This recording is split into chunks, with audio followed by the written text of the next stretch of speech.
ever been tailgating? Coffee in hand, soon to be replaced by beer. Hopefully the sun will be up by then.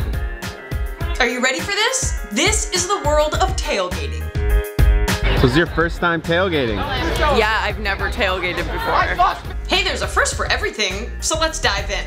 So what are the essentials of tailgating? Drinking a lot of beer. Really early in the morning. And what time is it? Game time.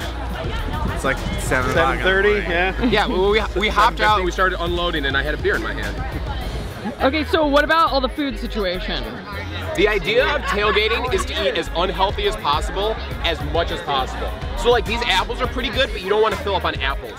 You want to fill up on like sloppy joe, processed cheese, and meatballs made with whiskey. You can just see that it's basically help yourself. So You just eat and drink constantly until the game. You know, one key that you have to keep in mind is you got to balance eating food and drinking, because if you fill up on food or you fill up on beer, you don't have enough room for the other. And what's great about eating is that it's actually a pathway to more drinking, because the food is going to soak up the beer so that you don't get too drunk.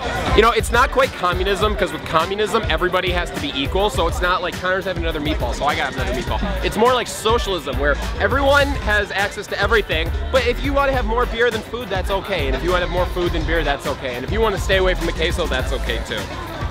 Amazing. So yes, tailgating is a lot about the food.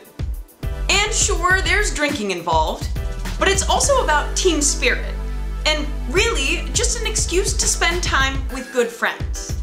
Food and friends? Count me in. I don't know where the name Sloppy Joe comes from, because it's like, you got a plate, you're fine. And what's great about this is we got chips, so we just scoop up the remnants. See? Oh! And we recycle.